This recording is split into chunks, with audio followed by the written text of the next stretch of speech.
جو روایتی مسلمان ہیں یہ سمجھتے ہیں کہ یہ جیت کی سورہ ہے، کیونکہ فتح کا ٹرانسلیشن ان لوگ اردو میں کیا کرتے ہیں، انگلش میں تو وکٹری کرتے ہیں، دا وکٹری. سر فتح ہی کہتے ہیں یا جیتنا کہتے ہیں؟ فتح حاصل. اچھا جی جی. اچھا ٹھیک ہے.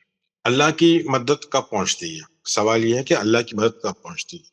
سب سے پہلے تو جب ہم سمجھتے ہیں کہ ہم دشمنوں سے گھرے ہوئے ہے نا، دشمن چاروں طرف دشمن ہے، تو ہم توقع کرتے ہیں کہ اللہ کی مدد آئے، اللہ کی مدد پہنچے. مگر ہم تو ہمارے گھر میں چار دیواری میں گدے پہ فین کے نیچے بیوی بچوں کے ساتھ میں اے سی کے اندر آرام کر رہے ہیں، نماز روزہ پابندی سے کر رہے ہیں، حج عمرہ کر رہے ہیں، ساری چیزیں مالی اعتبار سے ہم اپنے حساب سے محفوظ ہے، اپنے علماؤں کی باتوں سے مطمئن ہیں. تو ہمارے چاروں طرف دشمن تو ہے نہیں، تو اللہ کی مدد کیوں آئی؟ ہم تو سمجھ رہے ہیں محفوظ ہے نا، مطمئن ہے، عقیدے میں بھی مطمئن ہے، ہم نماز روزہ حج زکوٰۃ سب برابر سے چل رہا ہے، تو پھر اللہ کی مدد کیوں آئی؟ کیونکہ ہم کو پتہ ہی نہیں کہ ہم دشمن سے گھرے ہوئے ہیں، ہم کو پتہ ہی نہیں کہ ہمارے اندر ہم دشمن کو پال رہے ہیں. ابلیس، شیطان، فرعون، قارون، یہ سارے دشمن ہمارے اندر پل رہے ہیں، ہم کو پتہ ہی نہیں. ہم سوچ رہے ہیں کہ نماز روزہ حج زکوٰۃ ہم کر رہے ہیں تو ہم پکے مسلمان ہیں، ہمارے میں دشمن ہی نہیں. مگر قرآن کتاب ہماری نفس کی ہے، صبح شام ہمارے ساتھ میں دشمن چھپا ہوا بیٹھا ہے، شیطان ہمارا کھلا دشمن ہے، مگر ہم اس کو جان رہے نہیں ہے، اور جانتے بھی ہے شاید، اور انجانے میں بھی شیطان کی اتباع کر رہے ہیں اور توقع رکھتے ہیں کہ اللہ مدد کرے، النصر، مدد کرے. رشتہ داروں سے ہماری نہیں بنتی ہے، دوستوں سے نہیں بنتی، پڑوسیوں سے دشمنی ہے، سب جگہ چاروں طرف دشمن ہم بنا کے بیٹھے ہیں. ہم یہود کو دشمن بنا کے بیٹھے ہیں، کرسچنس کو بنا کے بیٹھے ہیں، ہندوؤں کو بنا کے بیٹھے ہیں. ہم کو امن اور سکون میں رہنے کا سلیقہ ہی نہیں ہے. ہم ہر کسی سے نفرت کرتے ہیں، انسانیت سے ہم نفرت کرتے ہیں. ہم سوچتے ہیں کہ ہمارے عقیدہ کے لوگ، ہمارے مذہب کے لوگ، ہم بس ان سے ہی پیار کرتے ہیں. ہمارا ذہن اتنا چھوٹا اور اتنا تنگ ہو گیا ہے کہ ہم چاہتے ہیں کہ مدد آئے تو صرف ہمارے لیے ہی آئے، ہمارے عقیدے کے لیے ہی آئے، ہمارے گروہ کے لیے آئے، ہمارے فرقے کے لیے آئے. تو اللہ کی مدد اس لیے نہیں آتی. کیوں آئی ہے اللہ کی مدد جو ہمارا ذہن اتنا چھوٹا ہے؟ کیونکہ قرآن تو پوری انسانیت کی بات کرتا ہے نا، سبھی کی بات کرتا ہے. اور قرآن یہ بھی بولتا ہے کہ جب تک ہم ہماری نفس کو تبدیل نہیں کریں گے، بدلیں گے نہیں، اللہ ہماری حالت بدلے گا نہیں. 8 کا 53، 13 کا 11 یہ حوالے دے رہا ہوں میں کہ اللہ اسی کی مدد کرتا ہے جو اپنی نفس کو تبدیل کرے، بدلے، جو خود چاہے کہ میں پہلا. تو شرط یہ کیا ہے مدد کی؟ کہ ہم ہماری نفسیات بدلے. نفسیات تو ہم بدل رہے نہیں ہے، ہم اللہ کو جان رہے نہیں ہے، تو اس کی مدد کیسی ہوگی؟ ہم عبادت سب صحیح طریقے سے کر رہے نہیں ہے. قرآن کی سورہ بقرہ کی 2 آیتیں 85 86 اس میں ہے کہ جو دنیا کی لذتوں کے پیچھے بھاگتا ہے اس کی مدد نہیں ہوتی. سورہ بقرہ کی 85 اور 86. اچھا، بہت تو انٹرسٹنگ. ہاں، یعنی دنیا کی لذتوں کے پیچھے بھاگتا ہے، مطلب کیسا ہے کہ وہ اپنی کتاب اس کو کیا بول رہی ہے وہ اس کو سمجھ میں نہیں آتی ہے، اس کا پروردگار، اس کے رسول اس کو کیا بول رہے ہیں اس کو سننا ہی نہیں دیتا. تو اللہ کی مدد کیسی آئے گی؟ یہاں جو قرآن کا جو سبجیکٹ موضوع ہے وہ روٹی کپڑا اور مکان نہیں ہے. روٹی کپڑا اور مکان ہر کسی کو معلوم ہے کہ اس کو کس طرح کمانا ہے، وہ ہر کسی کو علم ہے، وہ اپنی حیثیت کے حساب سے انسان روٹی کپڑا اور مکان کرتا ہی ہے. مگر اللہ کے پاس ایک ایسی چیز ہے جو روٹی کپڑا اور مکان سے بھی اوپر ہے، جو ایک بادشاہ کے پاس بھی نہیں ہے اور وہ غریب کے پاس بھی کبھی ہو سکتی ہے. تو اللہ نے اپنے پاس جو رکھا ہے وہ اسلام رکھا ہے، وہ سکون اور شانتی رکھا ہے. تو اسلام کے جو دروازے کی جو چابی ہے اس کو کھولنا ہے تو وہ اللہ کے پاس ہے. اسلام میں داخل ہونا ہے ہم کو، تو فتح کے مطلب ہی کھولنا، مفتاح کے مطلب وہ چابی جس سے تالا کھلے. تو ہم اس کا موضوع یہ ہے کہ ہم کو ہمارے ذہن کا، سورہ فاتحہ میں بھی کیا ہے کہ رب العالمین سے مدد مانگ رہے ہیں، ہم صراط المستقیم چاہ رہے ہیں، ہم ہدایت چاہ رہے ہیں. تو فاتحہ جو اوپننگ ہے، وہ اوپننگ جو ہے وہ یہی ہے کہ مدد مانگ رہے ہیں کہ ہم کو صراط المستقیم پہ اہدنا صراط المستقیم، کہ ہم کو ہدایت دے سیدھے راستے کی. تو قرآن کے اندر کیا ہے کہ بھائی مین موضوع ہے قرآن کا سکون. سکون کوئی بازار میں نہیں ملتا، کوئی آپ کی مدد نہیں کر سکتا. اگر آپ دکھ ہو تو آپ کو خود ہی تلاش کرنا پڑے گا کہ مجھے کس میں خوشی حاصل ہو. تو دنیا کی لذتوں کے پیچھے ہم بھاگ رہے ہیں اور سکون کی تلاش کریں گے تو سکون نہیں ملے گا. ہر چیز کو ایک معیار روی میں، ایک مقدار میں، ایک بیلنس میں کریں تو ٹھیک ہے. حد سے زیادہ اگر کسی چیز کے پیچھے ہم بھاگ رہے ہیں تو بھی ہم کو سکون نہیں ملتا. تو اللہ نے جو سکون رکھا ہے قرآن میں کہ موضوع کے حساب سے اسلام میں اس نے سکون رکھا ہے. اللہ کی مدد پہنچنا مطلب ذہن کا کھل جانا، یعنی اللہ کی جو مدد، جو النصر جو بات ہو رہی ہے وہ ذہن کا کھل جانا ہے، جو ہمارے ذہن کے عقیدوں سے، مذہب سے اور شخصیت پرستی سے بند ہو چکی ہے. ہماری عقل بند ہو چکی ہے، ہم سوچتے نہیں نا. ہماری عقل بند ہو چکی ہے. کیوں بند ہو گئی ہے؟ عقیدوں سے، مذہب سے، شخصیت پرستی سے ہماری عقل بند ہو چکی ہے. اور دنیا اور معاشرے کی تعلیمات، یہ ساری چیزیں جو ہے ہماری عقل کو بند کر چکی ہے اور کھولنے کا کوئی راستہ نہیں ہے. کیوں کہ عقل کو کھولنے کے لیے عقل کی چابی جو ہے وہ علم ہے، وہ رب العالمین کے مطلب علم کا رب، علم والا رب. تو پورا قرآن کا جو موضوع ہے وہ تعلیمات ہے، علم حاصل کرنا ہے. ہم سوچتے ہیں کہ سکون جو ہے وہ روٹی کپڑا اور مکان میں ہے. بے شک روٹی کپڑا اور مکان میں سکون ہے، بنیادی چیزیں یہ ضروری ہے، اس کے لیے انکار نہیں ہے. مگر انسان کی ہوس اور ہیرس اس کو آگے آگے آگے اور کرنے جاتی ہے، جس کی وجہ سے وہ سکون نہیں پا سکتا. غریب ہو یا پیسے والا ہو، اس کو چھت چاہیے، ضروری ہے. اس کو روٹی چاہیے، کپڑا چاہیے، اس کو یہ ضروری ہے. اور بعد میں بہت ساری چیزیں ضروری ہے. نوکر چاکروں کو پال رہا ہے، یہ ساری چیزیں ضروری ہے. مگر قرآن کا موضوع روٹی کپڑا اور مکان نہیں ہے، اس لیے ہم روٹی کپڑا مکان کی بات نہیں کر رہے ہیں. وہ موضوع ضروری ہے، مگر وہ معاشرہ سکھا دیتا ہے کہ بھائی روٹی کپڑا کس طرح سکھانا ہے. اگر ہم کو اندر کی کتاب سمجھنا ہے، اگر ہم کو اندر کا قرآن سمجھنا ہے، تو قرآن کو سمجھنے کے لیے، ہمارے اندر کے قرآن کو سمجھنے کے لیے مدد ہم کو چاہیے. النصر، ہم کو مدد چاہیے رحمان کی، رب العالمین کی مدد چاہیے. اس کے بغیر ہم کو علم حاصل نہیں ہو سکتا. تو یہ علم کا سیکھنا جو ہے، اسی کو فتح کہا گیا ہے، کامیابی کہا گیا ہے. اسی کو بتایا گیا کہ یہ تمہاری ذہن جو تمہارا رکا ہوا ہے، بلاک ہے، تالا لگ گیا ذہن کو، اس کو جو ہے آپ کو یہ کھلے گا تو یہ آپ کا فتح ہے. سورہ فتح تو ہم نہیں لے سکتے ہیں کیونکہ ہمارا چھوٹا سورہ ہے، اس کو بڑا نہیں کرنے جائیں گے. سورہ فتح کے اندر بھی پورا کے پورا وہی ہے، 48 والا سورہ ہے. تو سورہ فتح، سورہ فاتحہ، یہ ساری چیزیں ہیں جو ہم ابھی فی الحال نہیں لینا چاہیں گے. تو قرآن کا موضوع کیا ہے؟ سکون حاصل کرنا، نفس کو کس طرح سکون دینا. یہ جو ہماری جو کتاب ہے، یہ روٹی کپڑا مکان کو ایسا نہیں بولتی کہ اس کو کماؤ نہیں، مگر وہ اس کا موضوع نہیں ہے. معاشرے کے قانون قاعدے بنانا اس کے موضوع نہیں، اس کا موضوع ہے اسلام. اس کا موضوع ہے اللہ کی معرفت، اللہ اور رسول کی معرفت، اس کو جاننا. جب تک اللہ اور رسول کو جانیں گے نہیں تو ہم نہ اطاعت کر سکیں گے نہ اتباع کر سکیں گے. تو موضوع قرآن کا جو ہے وہ علم ہم کو دیتا ہے کہ صراط المستقیم، ہدایت کیسی حاصل ہو اور متقی کس طرح بنے. اور اس کا موضوع ہے، قرآن کا موضوع ہے کہ انسان کی جنت کیا ہے، اس کی جہنم کیا ہے. انسان کی ترقی یعنی اس کی ارتقاء علم سے ہے. تو مین چیز ہے آدم کو، انسان کو، کہ وہ علم سمجھے، اپنے نفس کو سمجھے، اللہ کی معرفت حاصل کرے اور آگے کامیاب ہو. تو انسان کو خود اپنی سوچ کو بدلنا ہے، اپنی نفس کو بدلنا ہے، علم حاصل کرنا ہے. وہی فتح ہے اس کی، وہ کامیابی ہے، وہ اس کا اوپننگ ہے، وہ اس کی شروعات ہے. تو جب ہم خود صراط المستقیم حاصل کریں گے، خود سوچیں گے، خود ہم کو علم کی روشنی آئیں گی، تو ہم کسی کے محتاج نہیں رہیں گے اور ہماری سوچ کا دروازہ کھلا رہے گا اور ہم ڈیولپ ہوگے، ہماری ترقی ہوگی. اب بسم اللہ الرحمن الرحیم پہلی آیت لے لیتے ہیں. پہلی آیت ہے بسم اللہ الرحمن الرحیم، اذا جاء نصر اللہ والفتح. جی، جی ایزا جب بھی آتا ہے، اس کا مطلب ہے کہ وہ بات فیوچر کی کر رہا ہے، مستقبل کی کر رہا ہے. یہ بات یعنی کنٹینیوس جو آنے والی چیز کے مطلب یہ بات کر رہا ہے کہ اللہ کی مدد کے مطلب ہے فتح. الفتح کے مطلب ہے ذہن کا کھل جانا. قرآن کا مفہوم پورا کے پورا ذہن ہے. سورہ فاتحہ بھی وہی ہے، صراط المستقیم. اور اگر ہم کو سورہ فتح لینا ہے، 48 نمبر کا سورہ، تو اس کی پہلے اور دوسری آیت بھی آپ سمجھ لیں تو آپ کو یہ پتا چلے گا کہ جو فتح کی جو بات ہو رہی ہے، جو فاتحہ کی بات ہو رہی ہے، وہ ہدایت اور صراط المستقیم کی بات ہو رہی ہے، ذہن کھلنے کی بات ہو رہی ہے.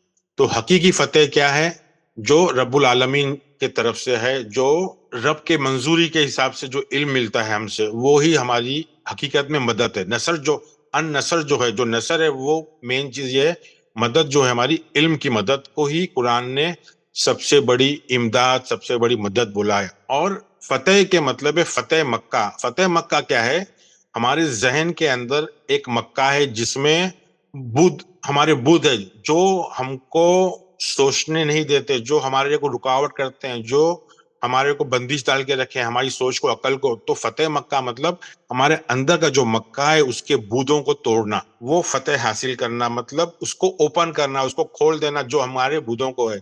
تو حدیث کی بھی جو سمجھ ہے لوگوں کو, وہ جس طرح قرآن کی سمجھ نہیں ہے, قرآن کا جو مفہوم سمجھ میں نہیں آ رہا ہے ان کو, ویسا حدیث کے بھی مفہوم سمجھ میں نہیں آ رہا ہے. وہ یہی چاہ رہے ہیں کہ ہر چیز شخصیت پرستش, ہمارا خود کا ذہن, ہمارا خود کا محمد جو ہے, جب ہمارے اندر کی بدوں کو توڑتا ہے, مطلب ہمارے اندر کے مکہ سے ہجرت, اندر ہی مدینہ بھی ہے. مدینہ مطلب جہاں دین قائم ہوتا ہے, مکہ مطلب جہاں بدھ ہے, جہاں قریش ہے, جہاں لڑائی جھگڑا ہے, جہاں ابو لہب ہے, جہاں ہندا ہے, جہاں ابو جہل ہے, یہ اگنورنس ہے. جہاں علم نہیں ہے, اگنورنس ہے.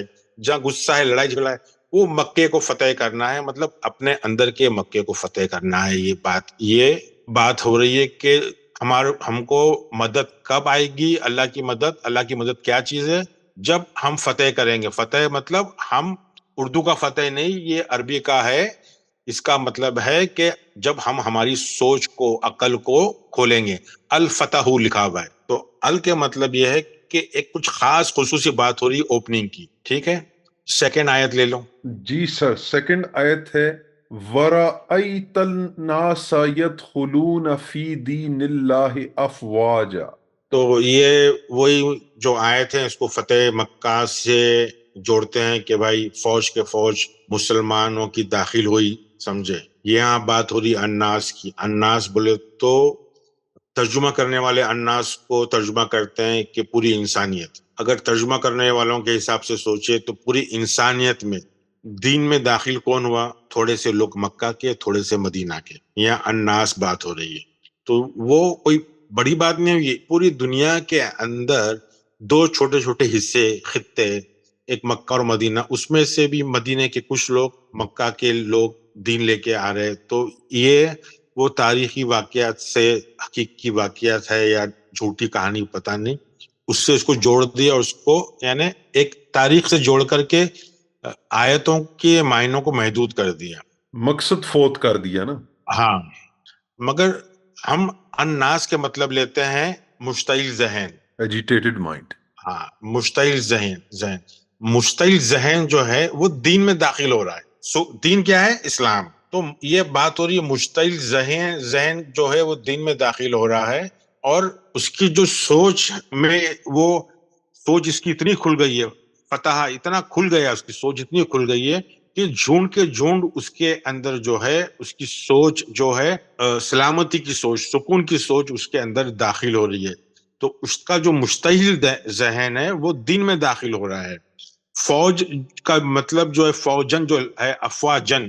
افواجن کے مطلب ہے اردو والے, اور ہمارے عربی کی ترجمے میں اردو اور فارسی والوں نے ذرا بہت ہی زیادہ وہ کر دیا. فوج یہاں کلاسیکل عربی میں فوج کے مطلب کوئی فوج نہیں جو اردو میں سمجھے. فوج کے مطلب وہ ہے سکون پھیلانا. فوج افواجن کے مطلب یہ کہ سکون پھیلا رہا ہے, مطلب اللہ کی فوج کیسی ہے؟ جو امن اور سکون پھیلاتی ہے. یہ ایک ہماری سوچ کی بات ہو رہی ہے. یہ کوئی ملٹری کی بات نہیں ہو رہی کہ گھوڑے پہ لوگ داخل ہو گئے اور فوج کے فوج داخل ہو گئی. ایسی کوئی بات نہیں ہے اس کے اندر. اس میں یہ بات ہے کہ ہمارا جو ذہن مشتعل ذہن تھا, وہ داخل ہو گیا ہے. کیوں کہ پہلے ہم بتایا کہ پہلے یہ بتایا کہ الفتح مطلب وہ کھل گیا ہے, ذہن ہمارا کھل گیا ہے. اس لیے ہمارے ذہن کے اندر ابھی اتنا ذہن سکون میں آ گیا ہے کہ ہمارے لیے کوئی فرقہ نہیں ہے, ہمارے لیے صرف انسانیت ہے, صرف انسانیت ہے. تو ہمارا ذہن, ہمارا سوچ اتنی چوڑی ہو گئی ہے, بڑھ گئی ہے کہ اس کے اندر اب ہم سب کو سمجھ سک رہے ہیں, ہر قوم کو, ہر ذات کو, ہر فکر کے لوگ, ہر آئیڈیالوجی, ہر بلیف, ہر عقیدے کے لوگ کو, ہم سارے لوگوں کو دین میں شامل کر رہے ہیں. کیونکہ ہمارا جو مشتعل ذہن تھا وہ اب دین میں شامل ہو گیا. مشتعل ذہن میں کیا تھا؟ اس کے اندر تفرقہ تھا، اس میں بھید بھاؤ تھا، امیر غریب تھا، مذہب تھا، یہ ساری چیزیں جو تھی اس کے اندر ڈاؤٹ تھے، سوالات تھے. اب ذہن کا کھل جانے کی وجہ سے وہ مشتعل ذہن دین میں داخل ہو گیا، اور اس دین میں داخل ہونے سے افواجن کے مطلب ہے فوج نے، افواجن کے مطلب ہے سکون اور شانتی پھیلنا. یہ ساری جو باتیں ہیں لغت میں دیکھ لینا افواجن کے کیا مطلب ہے، اور اس کو ویریفائی کر کے اس کو وہ کرنا. تو یہ اللہ کی جو فوج ہے، وہ اللہ کی فوج کوئی گھوڑے پہ نہیں آتی ہے، تلوار لے کے نہیں آتی. اللہ کی فوج علم ہے، صراط المستقیم ہے، ہدایت کے راستے یہ کھل جاتے ہیں، یہ کھل جاتے ہیں، اور اس کو امن اور سکون ملتا ہے، کیونکہ وہ تنگ ذہن سے نکل گیا، تیرے میرے سے نکل گیا. وہ سبھی کو پیار کرنے لگا، وہ سبھی کو اپنانے لگا، وہ سبھی کو اپنے قبول کرنے لگا، ماننے لگا. تو ہمارے جو مشتعل ذہن محسوس کرتا کہ وہ دین میں داخل ہو گیا، مطلب سکون ہو گیا. ناس کا مصدر ہے نون واو سین، کے ڈکشنری میں دیکھ لینا، نون حمزہ سین یا نون الف سین، یہ آپ کو اس کا میننگ مل جائے گا کہ اس کے مطلب ہے مشتعل ذہن. لے لیتے ہیں تیسری آخری آیت. سر تیسری آیت ہے کہ فَسَبِّحْ بِحَمْدِ رَبِّكَ وَاسْتَغْفِرْهُ إِنَّهُ كَانَ تَوَّابًا. جی، فسبح، تسبیح، تسبیح، جی جی. یعنی روایت بولتے ہیں کہ تسبیح، یہ تسبیح نہیں ہے، سبح کے مطلب ہے کوشش کرنا. کس مقصد کے لیے کوشش کرنا؟ علم حاصل کرنے کے لیے ہاتھ پر ہلانا، جد و جہد کرنا، علم حاصل کرنے کے لیے. یہ سبحان سے سبح، نکلا ہے سر؟ ہاں سبحان سے نکلا ہے یہ لفظ، میں وہی بول رہا تھا، یہ وقت لفظ سبحان سے نکلا ہے. تسبیح، سبح، یعنی ہم کو ہاتھ پر ہلانا ہے. بھی حمدی کے مطلب اپنے رب کے حمد سے، یعنی اس میں کوئی رب کی تعریف یا بڑائی کی بات نہیں ہو رہی ہے. آپ کو اپنے رب کو سمجھنا ہے، پہچاننا ہے، اور اس کا حمد، حمد کے مطلب اپروول، یعنی اس کی منظوری سے، اس کو جان کے بعد، اس کو کریڈٹ دینے کے بعد، ہمارے رب کی منظوری کے ساتھ میں ہم کو اس سے پناہ بھی مانگ، اس کی پناہ میں آنا ہے. استغفرو کے مطلب اس کی پناہ میں آنا ہے. تو بے شک جب ہم اس کی پناہ میں آئیں گے تو بہت ساری چیز جو ہے واپس اپنے ٹھکانے، اپنی جگہ آئے گی، بحال ہو جائے گی. ساری جو پریشانی ہے وہ واپس سے درست ہو کے سکون اور شانتی میں آ جائیں گی. توابن کے مطلب یہ جو چھوٹا سا سورہ ہے، یہ روایتی لوگ بولتے ہیں کہ یہ قرآن کا نازل ہوا آخری سورہ ہے. پہلا جو سورہ تھا وہ اقرا بسمک الذی بولتے ہیں، پہلا سورہ اقرا بسمک الذی نازل ہوا تھا، اور یہ آخری سورہ ہے جو قرآن کا آخری سورہ. اس کے بعد میں کوئی آیت، کوئی سورہ نازل نہیں ہوئی. تو یہ ایک خاص بات تھی النصر کی، وہ میں نے آپ کو بتایا، کہ ایک روایتی پوائنٹ سے بھی بتایا کہ بھائی نصر کے مطلب مدد، اور مدد کب آتی ہے؟ آپ کو مدد جب ملتی ہے جب آپ کا ذہن کھلتا ہے. آپ کا ذہن ہی سب سے بڑی اللہ کی طرف سے مدد ہے. صراط المستقیم چلنے کے لیے ہم کو عقل کھلنا بہت ضروری ہے، ہدایت ہونا بہت ضروری ہے. تو میں میری بات یہاں ختم کرتا ہوں. آپ کچھ دو الفاظ بول سکتے ہیں اس کے بارے میں جو آپ سمجھے ابھی تک. جی سر، یہ میں یہی سمجھا ہوں کہ اللہ کی فوج جو ہے وہ اس کا مطلب ہے کہ اللہ کا دین پھیلانا، اللہ کا سلامتی فوج جو پھیلانا. ہے نا، اردو اور فارسی میں فوج کا مطلب ہے کہ بھائی ملٹری. ملٹری، جی جی جی. ہاں، مگر کلاسیکل عربی میں فوج کا مطلب یہ سکون پھیلانے والی چیز. تو یہاں پہ کوئی تلواروں ہاں، کی، یہاں پہ خون خوری کی نہیں بات نہیں ہو رہی. نہیں ہو رہی. خون خوری سے سکون نہیں ہاں، پھیلتا. فتح مکہ مطلب ہمارا جو ذہن مشتعل ذہن ہے، پریشان ذہن ہے، اس کے اوپر ہم جو ہمارے بند ہو گئے، ذہن چل رہا نہیں ہے، کیونکہ ہم حرام حلال، وہ امام صاحب نے یہ بولے، وہ فلانے اسکالر نے، وہ علماء نے یہ بولے، یہ عقیدہ، یہ ہم نے ہمارے اوپر سب بھوت، جو ہم نے شارٹ کٹ پیسے کمانے کا بھوت ہے کہ بھائی نہیں، محنت تو مشکل ہے، لالچ ہے، ڈر ہے، یہ سارے جو بھوتوں کو توڑنا ہے نا، اس کو فتح مکہ مطلب اس کو آپ نے کھول دیا. ساری چیز جو آپ کو اڑچن آ رہی تھی، جو رکاوٹ تھی، وہ آپ نے ساری چیزوں کو کھول دیا. ٹھیک ہے سر، بڑا کلیئرلی اور بڑا آسان جو ہے وہ. چھوٹی 3 آیتیں ہیں، مگر جی سمجھنے والوں کی اس میں بھی بہت کچھ ہے کہ اس ہمارے کو ذہن کو کھولنے کے لیے بہت زیادہ زور دیا گیا. سورہ فاتحہ کا نام کھولنا ہے. 48 سورہ، اس کا پورا نام فتح ہے. تو فتح کے مطلب جیت نہیں، جی یہ ہم لے لیتے ہیں جیت. حالانکہ وہ جیت کب ہے؟ جب صراط المستقیم ہدایت ملے، وہ جیت ہی ہے، مگر اس کے لغتی معنی جو ہے وہ کھلنا ہے. الفتح مطلب کسی خاص چیز کا علم کا کھل جانا، ذہن کا کھل جانا، جس سے ہمارے اندر صراط المستقیم علم کا سمندر جاگ جائے، رب العالمین اور رحمان ہم کو قرآن کو، ہمارے اندر کی قرآن کتاب کو سمجھانے لگے اور اس سے ہدایت اور صراط المستقیم پہ ہم چلے۔ جی، تو وہ جیسے کہتے ہیں نصر من اللہ و فتح القریب۔ جی جی جی، وہ بھی آیت ہے، قرآن کی آیت ہے۔ جی جی جی، تو ہوں۔ اچھے طریقے سے آپ نے بیان کیا۔ تو خواتین و حضرات، یہ تھا سورہ نصر، جو کہ قرآن کا 110 نمبر سورہ تھا، اور اس کی انٹرپریٹیشن آپ نے سنی، اس پہ غور ضرور کیجیے گا۔ انشاءاللہ جلد آپ کے لیے ایک نیا پروگرام لے کر آپ کی خدمت میں حاضر ہوں گے۔ تب تک کے لیے السلام علیکم۔ وعلیکم السلام۔